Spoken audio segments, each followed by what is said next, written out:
mo bang maging updated sa balita at mapasaya ang inyong araw? I-scan ang inyong mga Digibox at hanapin ang Highland TV. Ang aming channel nakadepende sa inyong lokasyon. Para naman sa mga gumagamit ng Free TV o Digital Smart TV, posisyon ang inyong antena sa labas ng bahay at hanapin ang Channel 44. Pwede rin kaming subaybayan live sa Original News Group Luzon Facebook page at RNG Luzon YouTube channel. Araw-araw tumutok para sa mga balita, latest updates at kulitan tuwing umaga.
sir. Ayan, there is serendipity when there is music. Good morning sa atin, Morning Barkada. And this morning, we are humbled to have Sir Nestor Abellera. Ayan. Good morning, sir. Good morning, Ayan sir. po, sir.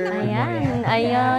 Sir, napakaganda naman, no? Na morning mga ka-MB, kahit walang kuryente yung iba dyan, kung nakakonect kayo sa Yes. data and nanonood via our Facebook page and our YouTube channel, napakaganda po na naririnig po natin ang ganito po, kaganda pong tunog, ano, sir? Kasi iba yung sa Ngayong gitara, umaga. no? Iba pa rin yung violin. Nako, thank you, Nakakakilig, sir. diba, Charles? Oo. Nakakakilig. Oo, merong romantic talaga something about Violin. violin, Oo. di ba?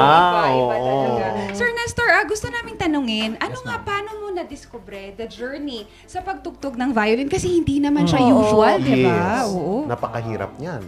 It's during nung high school kasi musically inclined din ako. So Oh. kumakanta din, I play the guitar. Tapos nung college nag-attend ako ng isang concert for Ocos. Then nakita ko may nagpi-play ng violin. Wow. So yung time na yun, nainlove ako sa tunog ng violin tapos sabi ko I hope one of these days I'm gonna play the violin. So yun. Yun. Second year college, nagkaroon ako ng chance na mag-learn how to play the violin. When you learned, sir, paano yung nag-enroll ka, nanood ka lang, or Oo. may tinanong ka? Paano ka nagkaroon ng violin? Kasi mahirap Nag-training mag-learn na wala Yes, tayong ma'am. sariling ano eh. Prize ko siya actually sa isang music contest. No? Wow! So, isang prize ng first prize is 12 sessions na kahit anong instrument. Tapos at that time talagang eager ako na mag-play ng violin. Sabi ko, okay, violin na lang yung enroll ko. So, yun. Oo. Sir, was it hard? Kasi guitar, madaming kayang matuto ng gitara, di ba? Alam natin kung paano yung ilalagay yung ilapat, depende sa kung ano. Oo. Yes, Madali lang yun kasi manonood ka lang. Di ba? Usually, sir, minsan nga music book lang pwede na eh. Pero Pwede violin, na. sir, anong pinagkaiba po ng violin and guitar and other instruments?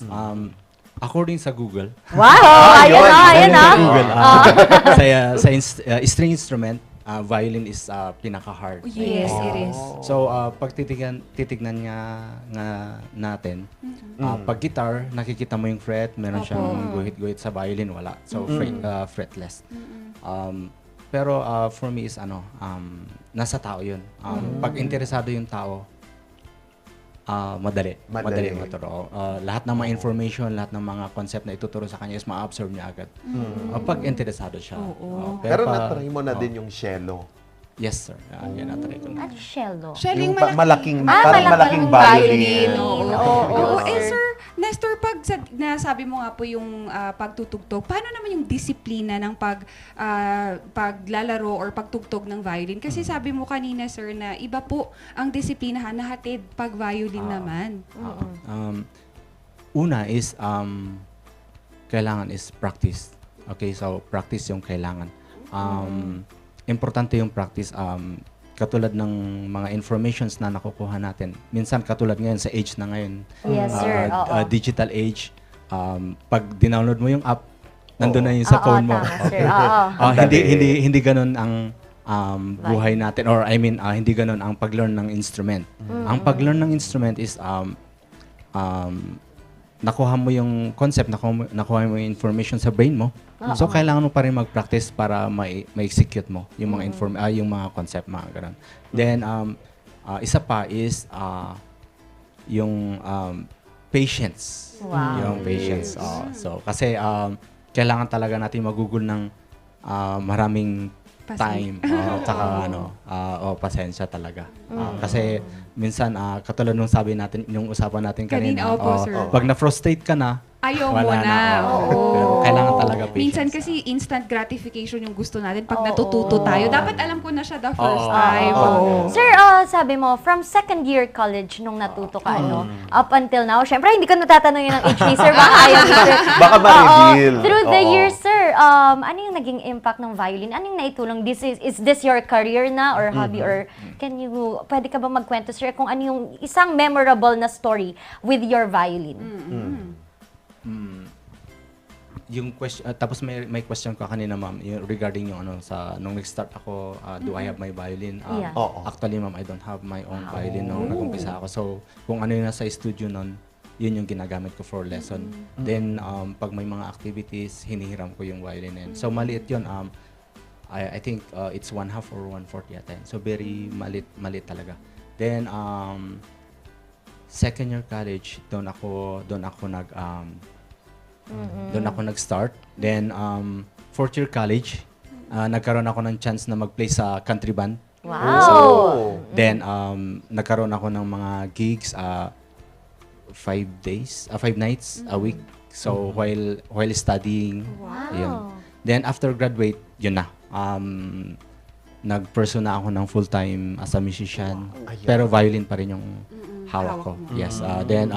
Pero before nung time na yun, binilhan ako ng daddy ko ng my own violin. Wow! Ang galing. What was the feeling, sir, nung finally? Mayroon ka Meron ng ng sarili. violin, sir. Masaya. No. And, yun. Siguro, Tapos, sir, nagsisi yung daddy mo kasi oras-oras ka nagtutugtog. Ay, nagbabayolin na naman. Loaded, oo. Oo, sir. Actually, ang isang foothold ko is my father actually. Wow. Kasi, nung time na yun, nag-graduate ako ng NTREP, pero hindi ko in-apply yung graduate ko. So, naging full-time musician ako. So, sabi niya, sa family namin, walang musically inclined, hindi nila alam na ang music, pagiging musician is work, Yes. Yes. trabaho rin. It's also part of being an entrepreneur. Yes. Binibenta mo yung sarili mo. Totoo. Actually, yun ma'am na yung na-discover ko nung nung nag-full-time na akong magtugtog sa mga events, mga wedding, mga ganun. So, I think ito na yung yung realization ng yung in-enroll ko na course, yung graduate ko. Ayun. Tapos, yun. Sabi ng papa ko, sabi niya, bakit hindi ka maghanap ng ibang trabaho? Pero sabi ko, this is my work already. It is. So, passion talaga, sir. Pero sir, sinabi mo na marami na kayong tinugtugan. Saan na po na kayo nakakaabot na tumutugtog? Gaano ka na? Kalayo dinala ng gaano iyong kalayo? violin. Na-try ko pumunta ng Hong Kong 3 times. Then, before pandemic, February, before yung lockdown sa March, nakapunta ako, hinabol ko ang Thailand. Wow! Grabe naman Yes. yun. International. Pag dito sa Pilipinas, naabot ko ang Tugigaraw. Tugigaraw, Kalinga, Mountain Province. And then, itong October, so far, Tarlac. Itong coming October. Sir Nestor, isang tanong lang po, no? Ang violin kasi is usually part of an orchestra. Hindi po ba kayo na hikayat na sumali sa mga gatong grupo? Kasi po, you are a soloist po, no, Sir Nestor? So, wala ba tayong nasalihan or gusto ba nating po maging part? Oo. For me,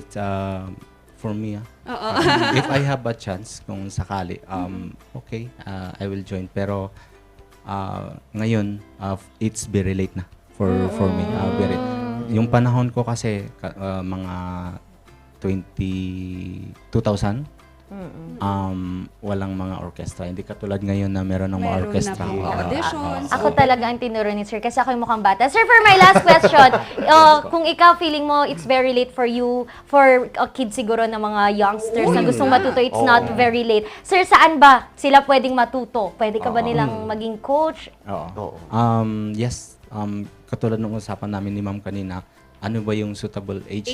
For them to learn na po. For me, for a teacher, like a Suzuki teacher, kasi maraming klase ng teacher. So, galing ako sa tutorial. So, hindi ako strict na classical trained. So, usually, my advice ko is probably 6 kung kaya. Pwede ang 6. Pero naglalaro kasi ang age na ganun. 8, okay na rin. Pero pag sa mga Suzuki teacher, kaya nila ang 3 years old. 3 years old. Pero, ma'am, pinakamatanda kong student is 63. Wow! Abot pa ako, sir. Pwede pa. Oo. Ayun, sir, saan ka namin pwedeng i-contact kung sakali po? Oo. Yes, you can reach me out sa aking Facebook account, Nestor Abellera. Yun. po.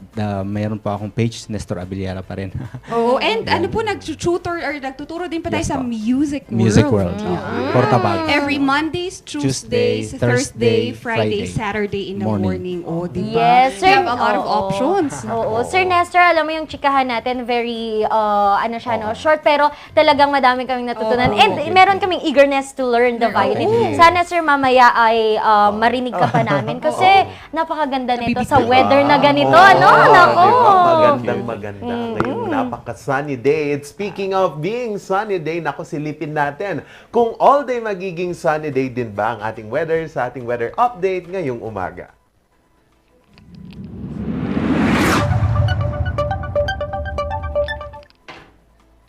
Sa ating latest weather update ngayong umaga, mga kabalitaktakan, na naku, magiging maulan po mamayang hapon, tanghali hanggang sa hapon po ang ating weather dito sa buong Pilipinas. Kasi nga po, lumalakas na naman ngayon ang hanging habagat habang ang low pressure area po na binabantayan natin dito sa dito sa Pacific Ocean pala, no? Sorry.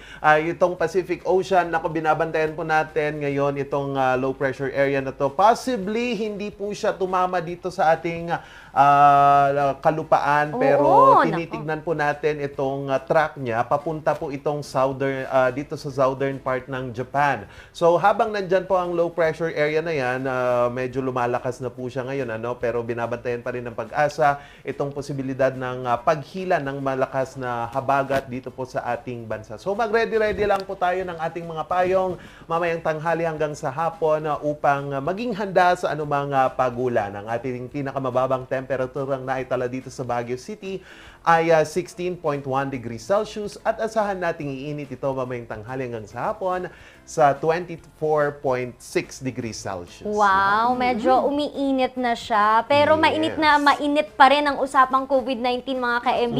Kasi patuloy po na nagpapaalala ang ating mga experts na despite daw po itong pagbubukas or yung pagtanggal na parang wala ng risk daw ng COVID-19, No mask. sinasabi na wag nang magmask, yung pwede nang ang optional. Pinapaalala ng mga experts na kapag ganito daw ang ating pinipiling gawin, na wag magmask, kapag tayo ay very Behavior. lenient. Oo. Yes. Ang tendency talaga ay tataas ang ating mga kaso ng COVID-19 kasi nga parang wala pa tayong naging trial and error. Oo. Though sabi naman dito na optional na nga dahil may mga bakuna, ipinaalala nila ang risk ng COVID-19 hindi lang kasi yan sa kunyari nakamask ka Yes. sa loob Sa ng loob. mga establishments pero sa labas wala. Wala naman. Ang problema pwedeng kumapit kaya sinabi pa rin po nila na as much as possible po kailangan po nating mag-wear ng face mask, especially dito sa mga pinupuntahan nating mga lugar. Yung Mga border tao. restrictions din Oo, and what we mean by that is kapag dito nga sa Baguio City hindi ka nagmamask, pumunta ka sa ibang lugar, 'di ba?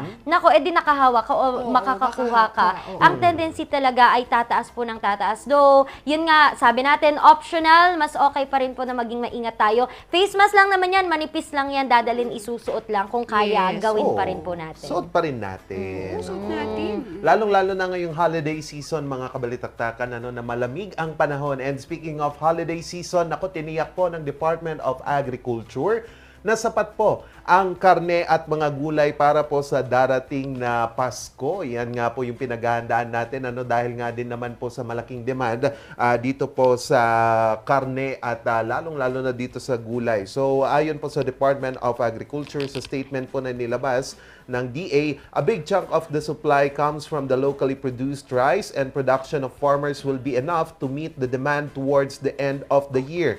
So yun nga lang, mga kabalitaktakan, malaki yung demand. Pero ang problema ngayon, yung mga magsasaka, yung issue ng cost of production. Opo. Kasi nga din naman, nakausap ko yung ilang mga magsasaka, tinitipid nila yung kanilang mga abono para nga din naman tuloy pa rin yung kanilang pag-produce ng gulay. Yun nga lang, ang threat dito with the inflation na nangyayari, baka yung cabbage daw na makapal, baka maging ampaw. Oo. Oo, kulang yung hindi mag-develop yung leaves. So, Yes. the quality may bababa pero yung quantity will be enough. Oo. Yun nga lang. Yun Sa nga quality lang. tayo magkakatalo ngayong inflation na to. It would not. Oo. Isasakripisyo mo yung quality. Pero as long as sa akin, kung sa quality din, kung kaya matiisin naman tayo, di ba? As Oo. long as enough. Kasi, tsaka pwede natin siyang samahan ng iba pang mga Ingredients. food, ingredients. chopsuey na lang. Extenders. Oh, yung mahal ng Exactly. ano ngayon, broccoli. Ay, oo. Pati carrots, 140 pesos per kilo. Oo, Yun nga nagulat lang ako, eh. ba't 140? Buti na lang, puro itlog ang kinakain ko. 10 pesos na. Grabe sa alam nyo ba, Morning Barkada, hindi naman tayo ready this week because the Philippine Stock Exchange have gone down 1.70%, Morning Barkada, or equivalent to 111.85 points. Ayan, Morning Barkada, ito kasi has a negative impact when it comes to this. Luis Limlingan, Regional Capital Development Corporation Head of Sales, said in a statement that investors are on wait-and-see stance for the policy decisions of several central banks. And sinabi niya that oil prices in international market fell as anticipation of weak demand and a strong greenback outweighed supply concerns. Bakit nga ba tayo concerned dito, Morning Barkada? First, the PSEA is a collective, Philippine Stock Exchange is a collection of fixed basket 30 companies which is based in a specific criteria. Actually, they are a snapshot of the market's overall Yun. condition by gauging changes in the stock prices of select listed companies. Sa mas madaling salita, Morning Barkada, pag may stocks ka at nag-invest ka sa stocks, Morning Barkada, bababa po or magde-depreciate yung Oo. value nito, Yung market share. value Oo, nito. yung market value. However, yung share mo doon is still 100%. Hindi Yes. yun mawawala, pero Pero yung yung value halaga, niya, mas quality. mas mababa. Kumbaga, pag Oo. kinuha mo Yeah. yan, kung ano yung value Yun niya nga, oo. ngayon, yun ang conversion. And today po, ko lang, 58 pesos na po ang Ha? dollar. Oo, kahapon Oo. 57.4. 58 na. Oo. 57.46. Pero abangan pa rin natin kung ano ba ang mga balita natin for today mamaya po sa ating morning balita. Pero bago ang lahat sa mga nais pong mamasyal dahil mag-weekend na naman, ano nga ba ang mga pwede nating puntahan dito sa Baguio City? Malalaman po natin yan sa to-go list ni Kay Ombak.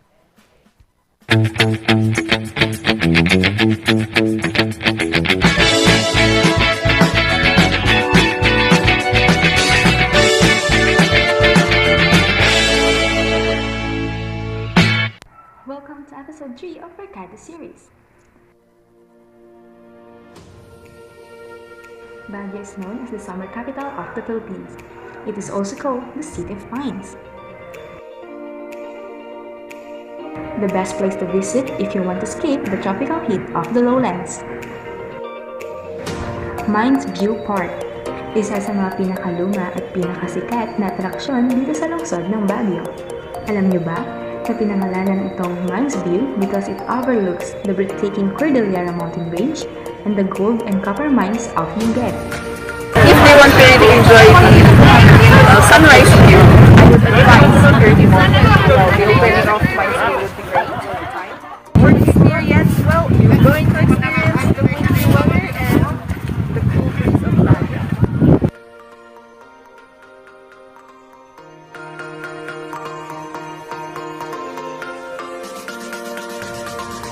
Beautiful, aromatic, and colorful. Halina't tuklasin ang gandang hatid ng Botanical Garden sa murang halaga.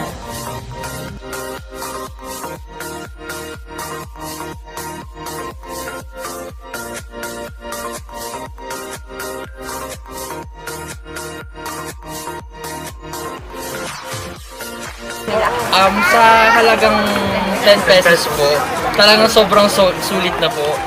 Maraming mga views or ano ba, pwede pagpicturean lalo sa mga so-called na aesthetic ngayon po. Pwede po kayo pumunta dito. Maganda po pumunta dito kasi maraming mga yun nga po, view na pwede pagpicturean po.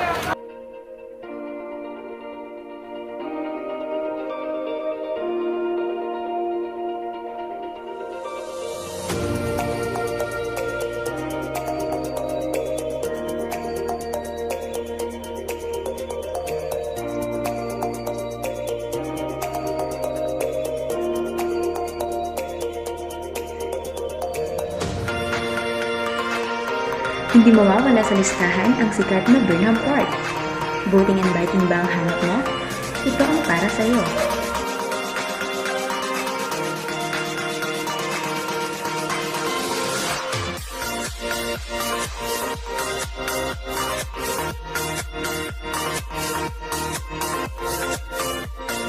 At dyan na nagtatapos ang episode 3 ng Barkada series. Iba talaga ang experience here in Baguio City. Stay tuned!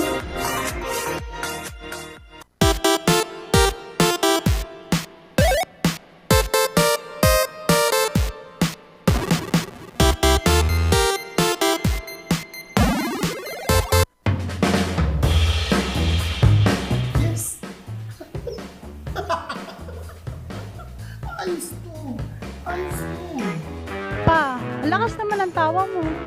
Sino ba namang hindi matutuwa dito sa online shopping service at cash on delivery ng PG Home Builders? Pwede din mag-online reservation for pickup. Pa, ano yung sinasabi mo? Ma, mapapakabitan na natin ng tiles ang bahay natin. Pa, baka naman pwede mong isabay yung bubong ng bahay natin. Para sa quality construction materials, mag-TG Home Builders. Main warehouse and showroom at number 75 Ferguson Road, Gisad, Baguio City. Bucaucan Branch at number 73 Bucaucan Road, Baguio City. Marcos Branch at KM3 Marcos Highway, Baguio City. Sales Office Branch at number 221 Atab Marcos Highway, Baguio City. La Trinidad Branch at KM6 Batag, La Trinidad. And Urdaneta Branch at MacArthur Highway, Urdaneta City. TG Home Builders. We turn houses into homes. Baguio Country Club, the first and only 5-star mountain resort in the Philippines, is fully equipped and ready to welcome you back. The club has thoroughly worked on adapting to the new normal. The usage of any of the facilities and amenities of the club is governed with specific rules, regulations, and procedures in accordance to the medical, physical distancing, and disinfecting protocols. And as you return back here to your second home and make new memories with us, we assure you that at the Baguio Country Club, you do not have to worry because we can assure you that the club continuously puts great importance to the health, safety, and wellness of its members, guests, and employees. Coronavirus. Dahil dito, may mga bagay na hindi mo na magagawa. Ngunit, may katuwang ka. PDA or Pau de Arco Herbal Capsule na may antiviral quercetin at immunity booster. Mag-PDA or Pau de Arco Herbal Capsule araw-araw para iwas sakit, iwas virus. PDA. Proteksyon, depensa, alay sa kalusugan. PDA or Pau de Arco Herbal Capsule is available in all leading drugstores nationwide. Another quality product of Aldrich Corporation. For better life.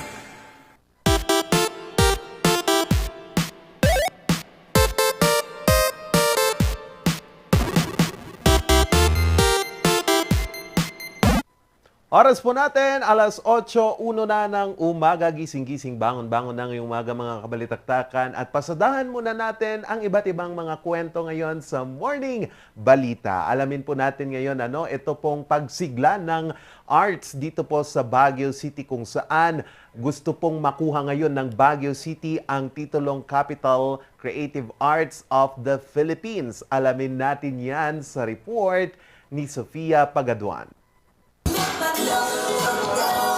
Hindi na napigilang umindak ni Art sa tuwa sa kanilang pagdiriwang ng ika-6 na taon ng Pandegka. Ito ay isang art exhibit na gawa ng Pasacalye Group of Artists. Ay malaking bagay sa creative community ng Baguio. Nakakatulong ito sa tinatawag na creative economy.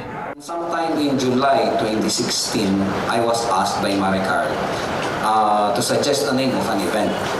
Nagsimula ang Pasacalye dahil sa advokasiyang makatulong sa nooy mga benepisyaryong sumasailalim sa dialysis sa pamamagitan ng sketching. The artists wanted to do more than just sketching. So they wanted to donate some artworks to support the fundraising activities that we are doing for the dialysis patients. But Bookend is not a gallery and the only available area to sell artworks is the street. So in 3, 2, Pero ngayon, ang mga ito ay naidi-display na sa iba't ibang mga pasilidad sa lungsod. Kabilang dito ang art gallery na formal na binuksan sa SM Baguio kaninang umaga. Isa sa mga nabigyan ng inspirasyon ng mga artworks na ito, ang security guard ng mall na si Menard. Katunayan, pinarangalan siya kasama ng iba pang mga kasamahang security guard dahil sa kanilang ambag sa pagpapaunlad ng sining sa lungsod. Ano ko rin po sila na kwento sinong mga artist po. Ayan. Tsaka yung mga nakakagusto pong bumili, ayan, ina-assist ko po sila. Yes po, marami po akong natututunan about din sa mga igorot. Kaya sa pagsigla ng sining sa Baguio City, nasasabi na raw na hindi na lamang ang malamig na klima at magagandang tourist destinations ang maipagmamalaki ng lungsod. We are actually batting for Baguio as the creative capital of the Philippines. Hindi na natin maaagaw yung nasa Hagonoy. Ang Hagonoy, Bulacan ay siya yung art capital.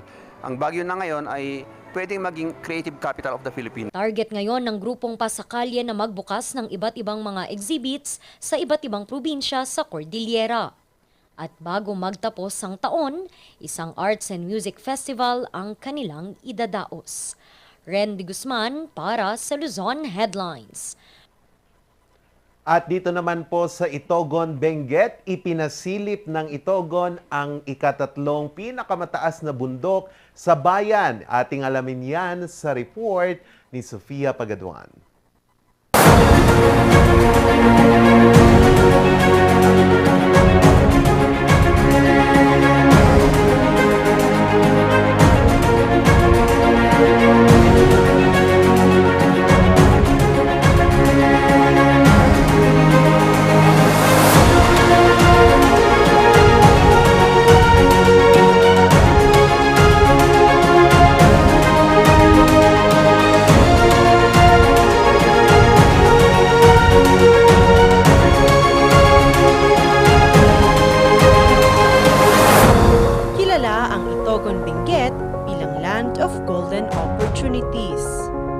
Bukod kasi sa maganda at makulay nilang kultura, ipinagmamalaki ngayon ng bayan ang kanilang mga matatarik at nagtataasang mga bundok.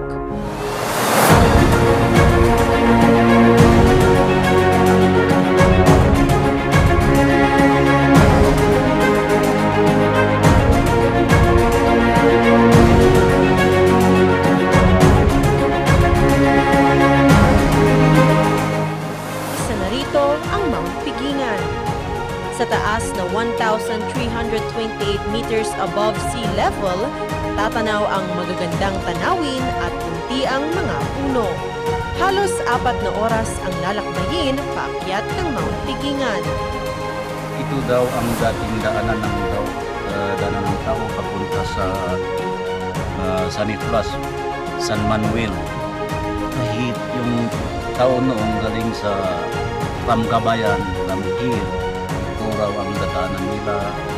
Pagsabihin ng mga yung nauna para lulusot ito kasi walang daanan. Yung evaluator nga piging mo para lulusot tayo. Pati yung mga hayop nila, ipiging mo, sabi ng evaluator.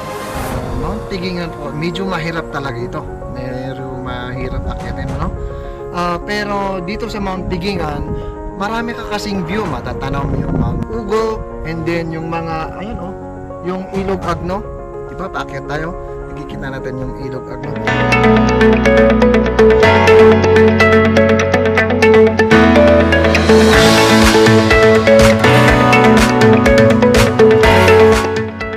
Swak na swak ito para sa mga mahilig mag-hiking. Ikatlo ito sa mga nagtataasang bundok ng bayan gaya ng Mount Ugo at Mount Ulap.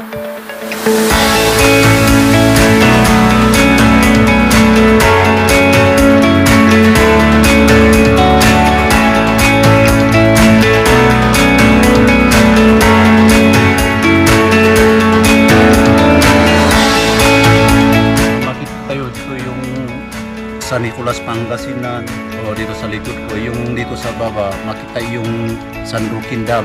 Pero ganito itong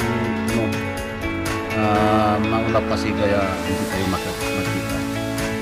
Doon sa banda na yan, Felix Mines Corporation yun. Banda nila. Doon sa north, yun ang Mount Ugo pero hindi makita. Bantik ulit yun. Banda ng Bisaya yan. Pinuksan ang hiking trail sa Mount Pigingan taong 2013. Magmula noon, paunti-unti na itong dinarayo ng mga turista mula sa iba't ibang panig ng bansa.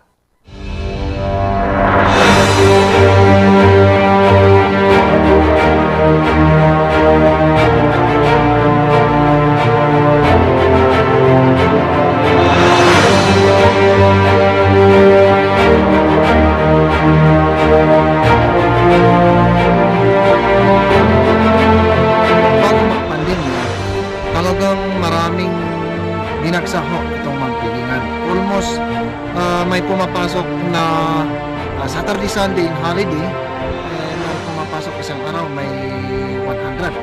Meron pa yung 100 plus. Bagamat bumabawi pa rin ang barangay Dalupilip mula sa pandemya, umaasa silang unti-unti muling makilala ang pagmamalaki nilang Pigingan. Kaya sa mga gustong hanapin ang sarili sa pamamagitan ng hiking, idagdag na sa bucket list ang Mount Pigingan ng barangay Dalupilip, ito ang Benguet.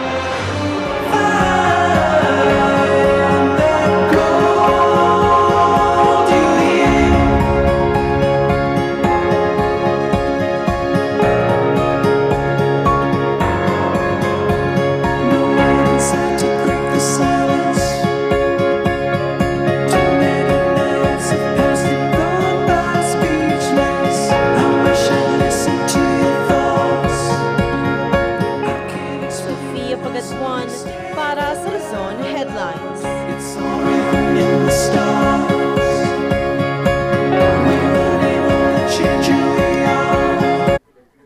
Yan ang napakagandang tanawin mula sa Itogon, Benguet. At para po sa mga karagdagang mga balita at mga update, tumutok lamang po sa Luzon Headlines alas 6 po ng gabi at News Force North Luzon alas 6:30 ng gabi. Magbabalik ang Morning Balitaktakan.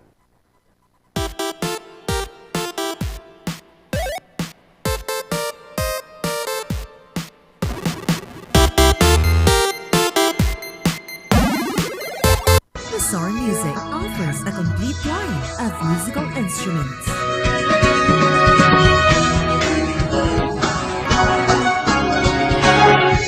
Mazar Music, Baguio's pioneer in online music and art lessons.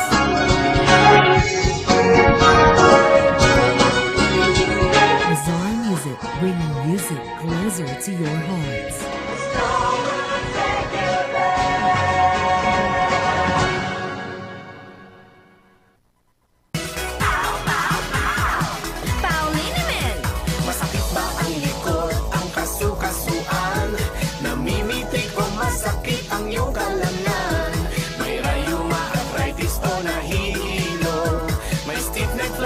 So masakit ang ulo sa Pauliniment ginhaway garantisado.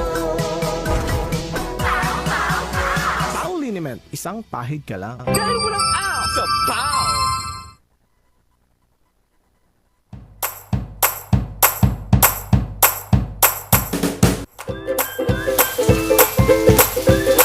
Best sellers that we have are the pork sisig, sizzling liempo, quarter leg, and then we have the sizzling beef pares as well.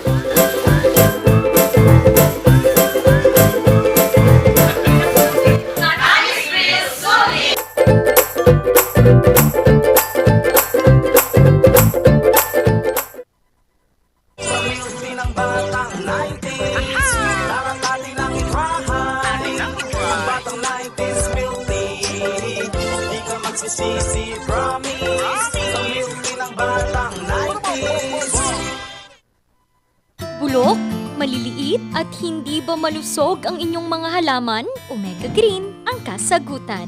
Ihalo lang ang 2 kutsara nito sa isang maliit na container at kaunting tubig. Pagkatapos ay ihalo sa knapsack sprayer at pwede na itong spray sa mga pananim. Meron itong nitrogen, phosphorus, magnesium, copper at zinc na tumutulong sa pagpapaganda at pagpapabilis ng tubo, pagpapanatili ng nutrisyon, mas malagong mga dahon at panlaban sa mga sakit ng mga halaman. Hindi rin ito nakasasama sa kapaligiran. Pwede rin ito sa kahit anong klase ng halaman, mapa highland crops o lowland crops. Omega Green by Encam Agri-Marketing, the ultimate friend of farmers.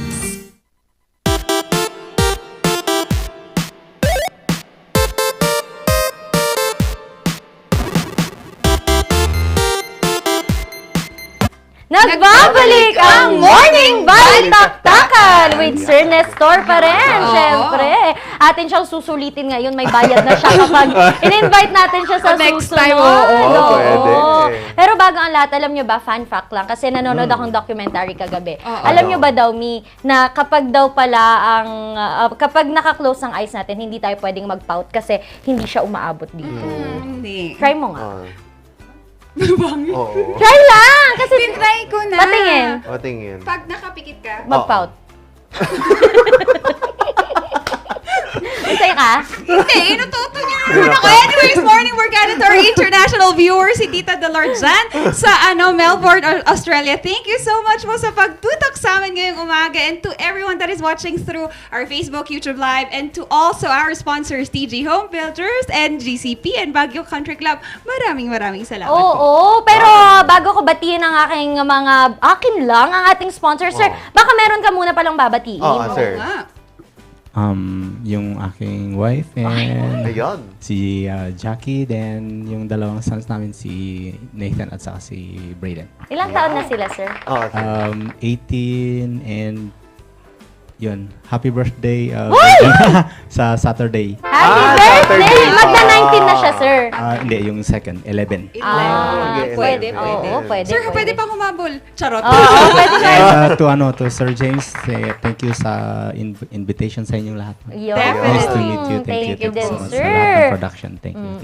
Thank you, and thank you din sa Maranan and Balesares Optometric Clinic, Dizon Vision Clinic, Dizon Vision Clinic, Pizza Stack, ang Anis Grill, and of course, the Aldrich Corporation na napakaraming produkto, pampawi ng mga sakit ng ating mga katawan dahil wala nang aw sa PAW! Si Maranan. Oo, Sinabi nasabi ko niya. na, yun ang Sabi mo first. na. Hindi ka Ay, nakikinig. sige. Pasalamatan din natin ang Pugo Adventure Resort dyan po sa Pugo, La Union.